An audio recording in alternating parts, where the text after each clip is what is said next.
السلام علیکم ناظرین کرام، میرا نام ہے فلک زاہد اور آپ سب کو میرے چینل پر خوش آمدید۔ میرے محل میں 60 افراد ملازم تھے۔ یہ میرا ذاتی سٹاف تھا۔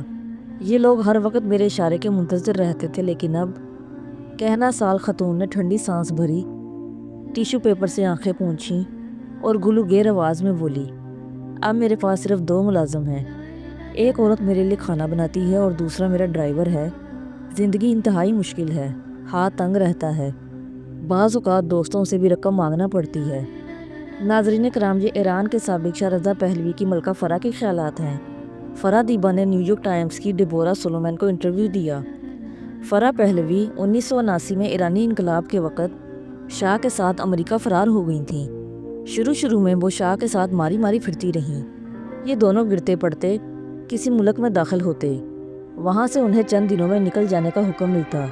وہ کسی دوسرے دوست کی چوکھٹ پر آ گرتے، وہ بھی جلد انہیں چلتا کر دیتا۔ ان کی بادشاہت چھن چکی تھی، سوئٹزرلینڈ کے بینکوں میں پڑا پیسہ ضبط ہو چکا تھا۔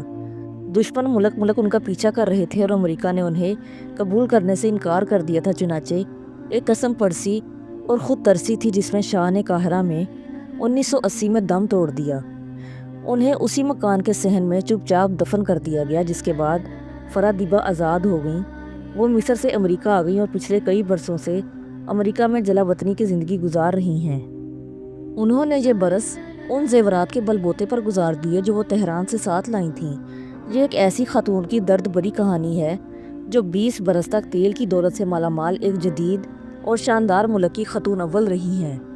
یہ خاتون ایک ایسے بادشاہ کی بیوی تھی جس کے ایک اشارے سے دنیا ادھر سے ادھر ہو جاتی تھی، جس کے خاوند نے ایک روز ایرانی شہنشاہیت کا 2500 سالہ جشن منانے کا فیصلہ کیا۔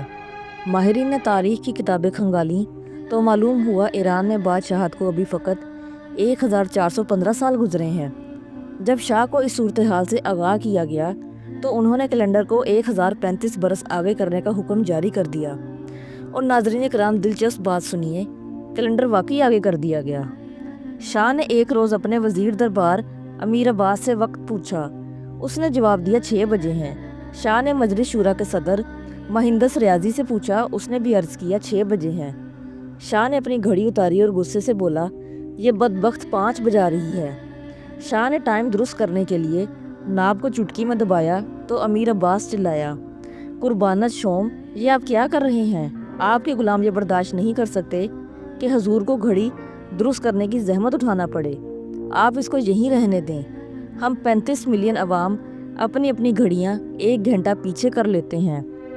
ناظرین کرام، جن کے ایک وزیر اعظم منو چہر اقبال نے بھری پارلیمنٹ میں کہا، میں شہنشاہ کا نوکر نہیں بلکہ چاکر ہوں، یعنی گھوڑوں کی خدمت کرنے والا، جو لوگوں کو اپنے پیش لفظ اور دستخطوں والا قرآن مجید پیش کرتا تھا، جس نے ایک آرڈر کیا اور ایران میں موجود 44,000 امریکیوں کو سفارتکاروں کا درجہ مل گیا، جس نے سرکاری سطح پر 2 مردوں کی آپس میں شادی کرائی اور دعوت ولیمہ میں تمام فوجی جرنیلوں، بیوروکریٹس اور وزراء نے شرکت کی، جس نے ایک حکم جاری کیا اور ایران میں داڑھی رکھنے پر پابندی لگ گئی۔ اور جو دربار میں آتا تھا تو قصیدہ کو کہتے تھے، جو کچھ آپ نے عوام کے لیے کیا، اتنا کچھ ایران کے سارے شہنشاہوں نے 2500 سال میں نہیں کیا، اور اللہ تعالیٰ آپ کو 120 سال کی عمر عطا کرے۔ لیکن ناظرین کرام، یہ شہنشاہ 71 برس کی عمر میں قاہرہ کے ایک معمولی گھر میں اس طرح فوت ہوا کہ اس کے سرہانے کوئی طبیب تھا اور نہ ہی سورہ یاسین پڑھنے والا کوئی قاری۔ اس ویرانے میں فقط فرح دیبا کی سسکیاں تھیں اور شاہ کی شہنشاہیت کی بوسیدہ یادیں۔ اس بے مراد بادشاہ کو جنازہ تک نصیب نہ ہوا۔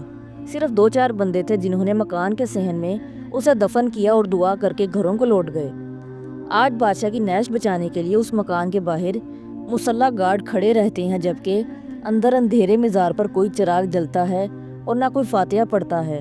اور رہی ایران کی آخری ملکہ، تو وہ پچھلے کئی برس سے زیور بیچ کر گزارا کر رہی ہے۔ اپنا ٹوائلٹ خود دھوتی ہے، مارکیٹ سے اپنا سودا خود لاتی ہے، خادمہ چھٹی پر چلی جائے تو اسے اپنا کھانا بھی خود ہی بنانا پڑتا ہے۔ شام آتی ہے تو فرح دیبا پہلوی پر یاسیت کے لمبے دورے پڑتے ہیں۔ وہ بے تحاشا شراب پیتی ہے اور دیواروں کو خادم سمجھ کر حکم جاری کرتی ہے، لیکن افسوس جب اقتدار ختم ہوتا ہے تو دیواریں بھی اپنا سایہ واپس نگل لیتی ہیں۔